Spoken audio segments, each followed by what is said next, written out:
സുഹൃത്തുക്കളെ നമസ്കാരം, ഞാൻ മകേഷ് വടക്കഞ്ചേരിയാണ്. കാരണം നമ്മുടെ നാട്ടിൽ നമ്മൾ കണ്ടിട്ടും കാണാതെ പോന്ന നിരവധി ആൾക്കാരുണ്ട്. അവരും മനുഷ്യരാ അല്ലെ? കാരണം കുപ്പി പറക്കി ഉപജീവന മാർഗം നടത്തുന്ന നിരവധി ആൾക്കാര് നമ്മുടെ പല മേഖലകളിലും. ഒരു മനുഷ്യൻ എന്തൊക്കെ ഉപേക്ഷിക്കുന്നോ, വസ്ത്രമായിക്കോട്ടെ, ഭക്ഷണമായിക്കോട്ടെ, അല്ലെങ്കിൽ അവർ ഉപയോഗിക്കുന്ന ഏതൊരു ഉപകരണങ്ങൾ ഉപേക്ഷിക്കുന്ന അത് പറക്കി ജീവിക്കുന്ന നമ്മളെ നാട്ടിൽ ഒരുപാട് ആൾക്കാരുണ്ട്. ആൾക്കാരുടെ ഒരു വ്യത്യസ്തമായ ഒരു വീഡിയോമാണ് ഞാൻ നിങ്ങളുടെ മുമ്പിലേക്ക് കൊണ്ടുവരുന്നത്. കാരണം കുപ്പി പറക്കി ഉപജീവന മാർഗം നടത്തുന്ന ആൾക്കാര്, കുറച്ച് ആൾക്കാരൊക്കെ ആ കുപ്പി പറക്കി അട്ടയും വേസ്റ്റ് കുപ്പികളും പറക്കി സ്വന്തം മരുന്നിന് വേണ്ടി പറക്കുന്നവരുണ്ട്. അതുകൂടാതെ ഭക്ഷണത്തിന് വേണ്ടി പറക്കി ജീവിക്കുന്നവരുണ്ട്. അതുപോലെ തന്നെ കുടുംബം പോറ്റാൻ പറക്കുന്നവരുണ്ട്. കുപ്പി പറക്കി കുപ്പി അടിക്കാൻ വേണ്ടി പറക്കുന്നവരുണ്ട്. അങ്ങനെ നിരവധി ആൾക്കാര് നമ്മുടെ നാട്ടിലുണ്ട്. അതിലൊരു അച്ഛന്റെ വീഡിയോ നിങ്ങൾ കണ്ടല്ലോ. സ്വന്തം കിടക്കുന്ന സ്ഥലത്ത് റോഡ് സൈഡില് കൃഷി ചെയ്ത് വെണ്ടയ്ക്കയും വഴുതനങ്ങയൊക്കെ ഉണ്ടാക്കുന്ന, അപ്പൊ അവരൊക്കെ ഒരു മാതൃകയാണ് നമ്മുടെ നാട്ടിൽ. നമ്മൾ കണ്ടിട്ട് പോലും നമ്മളെ പരിസരത്തൂടെ, നമ്മുടെ അടുത്തൂടെ പോകുമ്പോൾ പോലും അവരെ ശ്രദ്ധിക്കാറില്ല. അത് പോരാ, നമ്മൾ അവരെയും നമ്മളൊന്ന് ശ്രദ്ധിച്ചാൽ അവരിലും ഉണ്ട് ഒരുപാട് കഥകളും ഒരുപാട് കാര്യങ്ങളും. അത് നമുക്കൊന്ന് കണ്ടു നോക്കാം. അട്ടികളൊക്കെ ഇല്ലേ? ഇതൊക്കെ ഇതിന് പിടിക്കുന്നതാണ് അല്ലേ? അച്ഛൻ കൃഷി ചെയ്യുന്നതാണ്. നോക്കട്ടെ, കണ്ട നാട്ടിലൊക്കെ അച്ഛൻ പറക്കി മിണ്ടാപ്രാണികൾക്ക് പോലും ഭക്ഷണം കൊടുത്ത് അദ്ദേഹം കൃഷി ചെയ്യുന്ന സാധനമാണ് ഈ കാണുന്ന വൃക്ഷങ്ങള് അല്ലെ? മരുന്നടിക്കാത്ത കായ് കണ്ട. ഒന്ന് ഇതിനെ കുറിച്ചൊന്ന് പറയണം. തെരുവോരങ്ങളിൽ പറക്കി ഉപജീവന മാർഗം നടത്തുന്ന ഒരുപാട് ആൾക്കാർ നമ്മുടെ നാട്ടിലുണ്ട്. പക്ഷെ അതിൽ വളരെ വ്യത്യസ്തമായ ഒരു അച്ഛനാണ് ഈ അച്ഛൻ.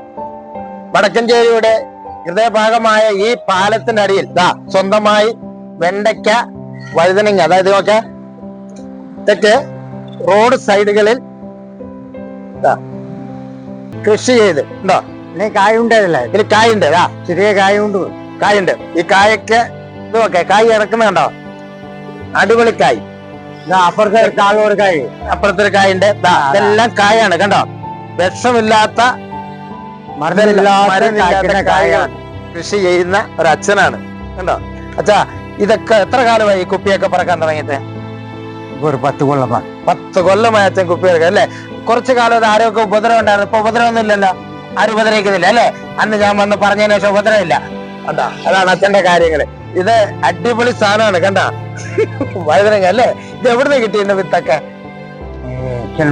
കല്യാണം പண்றது അല്ലേ? സ്വന്തം നാട് എവിടെയാണ് അച്ഛന്റെ? പൊള്ളാച്ചി. അവിടെ ഫാമിലിയൊക്കെ എല്ലാരും ഉണ്ടോ? ഞാൻ കല്യാണം കഴിക്കില്ല, ഒറ്റയ്ക്കേ ഉള്ളൂ. കല്യാണം പോലും കഴിച്ചിട്ടില്ല, ഒറ്റയ്ക്ക് ജീവിക്കാൻ വേണ്ടിട്ട് കുപ്പി പറക്കി ജീവിക്കുന്നത്. കുറച്ച് കുഞ്ഞു നായ്കളെ ഒക്കെ കണ്ടോ? മിണ്ടാപ്രാണികൾ ഓരോ അച്ഛൻ നോക്കും. ഒരുപാട് പേര് അച്ഛനെ പ്രദേശത്ത് നടക്കുന്ന ഒരുപാട് മിണ്ടാപ്രാണികളുണ്ട്. ഇതില്ലാമ ഒരു 3 ദിവസം ഉള്ളിൽ പോയി കുട്ടി വിട്ട് കുട്ടികൾ വിട്ടിട്ടുണ്ട്. എത്ര കുട്ടിയാലും ഞാനേ ഉണ്ണാൻ പോയി നോക്കില്ല. അതെ, ഇപ്പൊ കാലത്ത് എന്റെ അമ്മ വന്ന് കുറച്ച് വേസ്റ്റ് കാല് അതിന്റെ ചോറ് ഭക്ഷണം കോഴിക്കാലുകൾ അതല്ലേ വേസ്റ്റ് കൊടുക്ക അല്ലേ? അപ്പൊ നമ്മള് കൃഷി ചെയ്യുന്നത് റോഡ് സൈഡിലും കൃഷി ചെയ്ത് ജീവിക്കുന്ന ഒരു അച്ഛൻ നമ്മൾ കണ്ടല്ലോ. അതുപോലെ മാതൃകയായ നിരവധി ആൾക്കാർ നമ്മുടെ നാട്ടിലുണ്ട് പറക്കി ജീവിക്കുന്നത്. അവര് കുപ്പി പറക്കി ജീവിക്കുന്ന ഒരുപാട് പേര്. അവര് മനുഷ്യൻ ഉപേക്ഷിക്കുന്ന എന്തും പറക്കി ജീവിച്ച് ഉപജീവന മാർഗം നടത്തിയതാ കൃഷി ചെയ്ത് 2 കയ്യില് രാവിലെ 2 വഴുതനങ്ങയായിട്ടാണ് നിൽക്കുന്നത്. ഏകദേശം ഒരു 1/4 കിലോ വെയിറ്റ് ഉണ്ടാവും ഒരു വഴുതനങ്ങ. നന്നായിട്ടുണ്ട്. ഓക്കെ, സന്തോഷം. അച്ഛന്റെ സ്ഥലം എവിടെയാ? വള്ളിയോട്. എന്താ പേര്? സെൽവകുമാർ. ഇന്നെന്താ ഭസ്മക്കുറിയൊന്നും ഇട്ടില്ലേ? അമ്പലത്തിൽ പോന്നുള്ളു. അതെ, ഏതമ്പലത്തിലാ പോണ? ആമക്കുളത്ത്. ആറിന്റെ അടുത്ത് കാണുന്ന അമ്പലം അല്ലെ? അയ്യപ്പൻ കോവില്. എന്നെ ഞാൻ കാണാറുണ്ട് ഭസ്മക്കുറിയൊക്കെ ഇട്ട് പോണത് അല്ലേ? ശരി. ചായ കുടിക്കട്ടാ. ശരി. നല്ല തണുപ്പുണ്ടല്ലേ? മഞ്ഞുണ്ടല്ലേ? ചായ ഒന്നും കിട്ടിയില്ല അല്ലേ?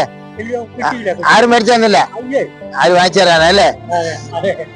അല്ലേ, മനസ്സുള്ളവരാരെങ്കിലും കാണണ്ടേ അല്ലേ?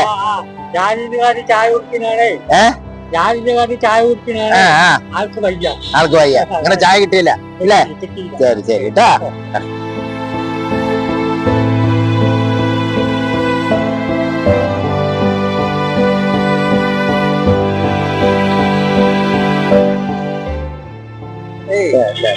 ചായ വേണോ?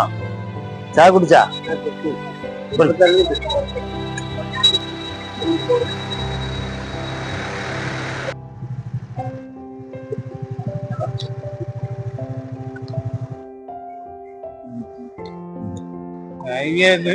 കിട്ടില്ല. കിട്ടും കേട്ടാ.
ഒന്നും കിട്ടിയില്ലേ?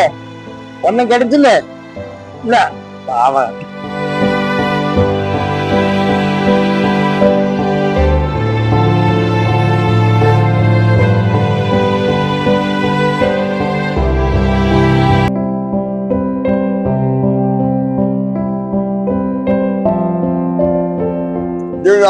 ജോലിക്ക് പണി വിട്ട മോനക്ക് പെരുക്കി കൊണ്ടുപോകും. അതെ. എത്ര മക്കളുണ്ട് അച്ഛനെ? അച്ഛനക്ക് 9 ആള്. 9 ആള്. 9 ആളും മക്കളും 7 പേരമക്കളുണ്ട്. 7 പേര്. പേരമക്കളുണ്ട്. 27 പേരമക്കളും ഉണ്ട്. എന്നാലും നമ്മുടെ ജോലി ചെയ്താ അല്ലേ? വിടില്ല. ആ പെരുക്കി കൊണ്ട് വായിച്ചു വയ്ക്കാൻ ആ അതെ അതെ അതല്ലേ. മക്കൾക്ക് കുഴപ്പമൊന്നുമില്ല പറക്കുന്നല്ലേ? ഒരു പ്രശ്നമില്ല. നമ്മുടെ തൊഴിലല്ലേ അല്ലേ? അതെ അതെ അതെ. ആ കക്കണ്ട, നമുക്ക് മാന്യമായി ജീവിക്കണം അല്ലേ? ആരാണ് വട്ടെ ചാ കുടിച്ചാ? ഓ കുടിച്ചാ? എല്ലാരും അറിയട്ടെ അല്ലേ? ഓ ശരി ശരി ഓക്കെ. കണ്ടല്ലോ സുഹൃത്തുക്കളെ ആ വീഡിയോ. കാരണം ഇവര് ഈ തെരുവോരങ്ങളിൽ നിന്നും പറക്കിയെടുത്ത് മറ്റുള്ള കടകളിൽ കൊടുക്കുമ്പോൾ തുച്ഛമായ പൈസയാണ് ഇവർക്ക് കൊടുക്കുന്നത്. പക്ഷെ അത് വിറ്റ് വലിയ കോടീശ്വരന്മാരെ പോലെ ജീവിക്കുന്ന ഒരുപാട് ആക്രി വിറ്റ് പണമുണ്ടാക്കുന്ന ആൾക്കാർ ഈ ലോകത്തുണ്ട്. ലോഡ് കണക്കിന് വിറ്റ് ലക്ഷക്കണക്കിന് സമ്പാദിക്കുന്നവരുണ്ട്. ഇവരെന്നും ഈ പാവപ്പെട്ട മനുഷ്യർ തെരുവോരങ്ങളിൽ അലിയുക. ഒരു നല്ല വർഷം വരെയാണ് 2026. അപ്പൊ നമുക്ക് കൊടുക്കാൻ പറ്റുന്ന, മനുഷ്യ സ്നേഹികൾക്ക് കൊടുക്കാൻ പറ്റുന്ന ഇതൊക്കെ ഉള്ളൂ. ഞങ്ങൾക്ക് തരാൻ പറ്റിയ ഈ വർഷത്തെ വീഡിയോ ആണിത്. മനുഷ്യനെ നമ്മൾ സ്നേഹിക്കണം. നമ്മൾ കണ്ടിട്ടും കാണാതെ പോകുന്ന ആൾക്കാരാണ് ഇവരൊക്കെ. ഒരു ചായക്ക് പോലും നമ്മൾ ഇവർക്കൊന്നും വാങ്ങിക്കൊടുക്കാറില്ല, ഇവരെ സഹായിക്കാറുമില്ല. ഈ കാരണം ഞാൻ പറയാൻ കാരണം, നിരവധി ആൾക്കാര് കൊച്ചു വെളുപ്പാൻ കാലത്ത് ഈ തണുപ്പത്തും ഈ വെയിലത്തും ഒക്കെ നടക്കുന്ന സമയത്ത് പല വണ്ടികളും മുട്ടി അവർ പല റോഡുകളിലും കിടക്കുന്ന ഞാൻ കണ്ടിട്ടുണ്ട്. അവരൊക്കെ അടുത്ത് ഹോസ്പിറ്റലിൽ എത്തിച്ചത് കൊണ്ട് എനിക്ക് അതിലൊരു മനപ്രയാസമുണ്ട്. ഇവരുടെ വീഡിയോ പുതുവർഷമായിട്ട് എനിക്ക് നിങ്ങളെ മുമ്പിൽ കൊണ്ടുവരണമെന്നൊരാഗ്രഹം. കാരണം ഇവർക്ക് ആരുമില്ലാത്തവരുമുണ്ട്, കുടുംബങ്ങളുള്ളവരുമുണ്ട്. പക്ഷെ ഇവരുടെ കഷ്ടപ്പാട് വളരെ ദയനീയാവസ്ഥയാണ്. നമ്മളെപ്പോലെ ജനിച്ചു വളർന്ന പാവങ്ങളാണ് ഇവർ, മനുഷ്യരാണ്. നമ്മൾ ഇവരെയും കൈവിടരുത് എന്ന് പറഞ്ഞുകൊണ്ട് നിർത്തുന്നു. നന്ദി, നമസ്കാരം. അപ്പോൾ അത് നോക്ക്.